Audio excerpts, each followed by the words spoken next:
La formulation de ce magnifique gel de douche au flocon d'avoine et au lait de vache est vraiment unique.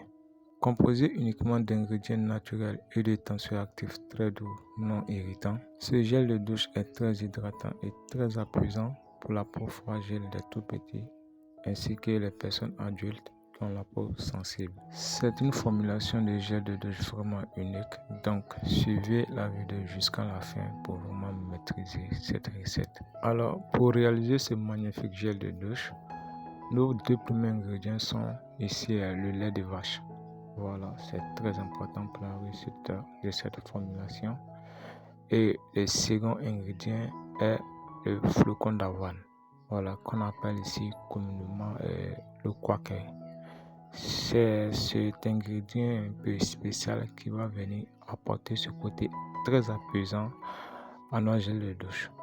Maintenant, pour la réalisation, on va renverser notre flocon d'avoine dans un mixeur. Ensuite, on va venir ajouter notre lait de vache. Si vous avez le lait de chèvre, vous pouvez l'utiliser en lieu et place. Alors, une fois que vous avez renversé le flocon d'avoine et le lait de vache dans un mixeur, vous avez juste à mixer l'ensemble jusqu'à obtenir une solution homogène. Alors ici, pour la quantité du lait de vache et du flocon d'avoine, voilà, vous prenez les quantités que vous souhaitez.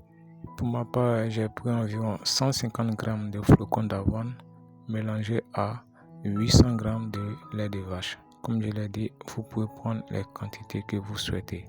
Ici, il n'y a pas de quantité recommandée. Une fois que vous avez fini de mixer l'ensemble de ces deux ingrédients, vous filtrez pour obtenir votre lait d'avoine. Il est très important de filtrer à plusieurs reprises pour être sûr que notre produit final ne va pas contenir des grumeaux d'avoine. Voilà, notre lait d'avoine est prêt. Il va nous servir de solvant pour la réalisation de notre gel de douche. À présent, nous allons peser nos tensioactifs. Le premier tensioactif ici est le disodium glutamate et nous l'avons pris à hauteur de 20 g.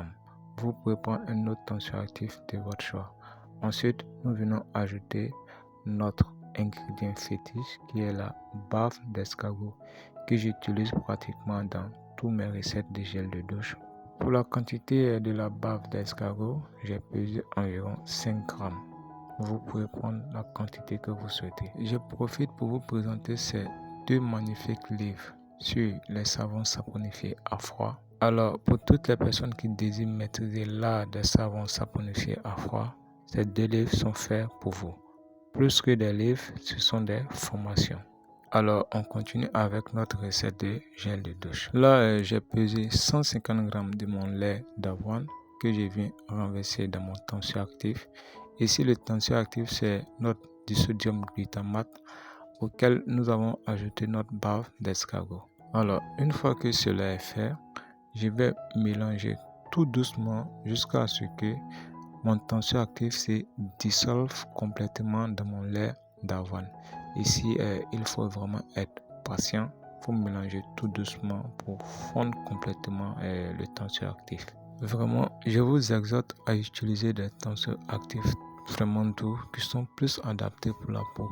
Voilà, évitez les SLS, les SLES, les Texapon, voilà, qui sont des tensioactifs qui irritent énormément la peau, qui assèchent les cheveux. Alors, une fois que le tensioactif se dissout complètement, voilà comment se présente notre gel de douche à cette étape. À présent, nous allons venir ajouter notre second tensioactif qui est le décylglycoside. C'est un tensioactif très doux également et nous l'avons pris à hauteur de 50 g. Alors, le décylglycoside est un tensioactif non ionique. Cela veut dire qu'il n'a pas de charge, ni de charge négative, ni de charge positive. Ce qui n'est pas le cas pour notre premier tensioactif, le disodium glutamate, qui est un tensioactif anionique, c'est-à-dire qui a une charge négative. Les tensioactifs anioniques ont un fort pouvoir moussant et un fort pouvoir lavant.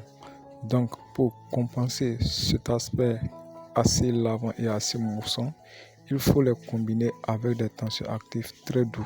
Donc, on peut les combiner avec les tensioactifs non ioniques qui sont très doux, tels que le glycosides. On peut également les combiner avec les tensioactifs actifs amphotères qui ont la double charge, c'est-à-dire la charge négative et la charge positive, telles que les bétaïnes. Par contre, les tensioactifs actifs anioniques qui ont une charge négative ne peuvent pas être combinés avec des tensioactifs actifs cationiques qui ont eux une charge positive. Alors, il apparaît important de maîtriser les différents types de tensioactifs actifs pour pouvoir réussir une formulation de gel de douche. Pour ma part, j'évite autant que faire se peut l'utilisation des tensioactifs à base de sulfate tels que le SLES, le SLS, le Tensagex et le Texapon, qui sont beaucoup plus adaptés pour une utilisation de savon liquide pour les vaisselles et la lessive. Ce type de tensioactifs ne vont pas créer de problèmes de santé en tant que tels, seulement qu'ils sont assez irritants et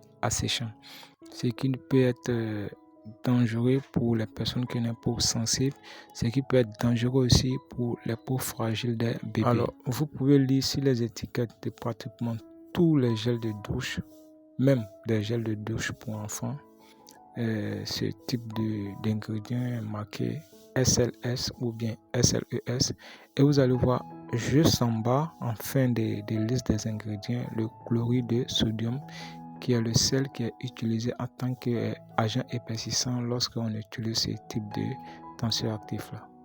Alors, si vous avez bien suivi cette formulation, vous allez voir que nous n'avons pas utilisé de gomme ni de sel. Voilà, ce sont des ingrédients vraiment naturels, simples d'utilisation et qui ne mettent pas en danger la santé du consommateur. Donc, à partir de cette formulation, vous pouvez faire des variantes de gel de douche. Voilà, et vous pouvez faire des gels de douche éclaircissants, mais avec des dosages raisonnables. Des gels de douche clarifiants. Bien sûr, pour faire les variantes de gel de douche éclaircissant, vous allez forcément tenir compte du pH final du produit.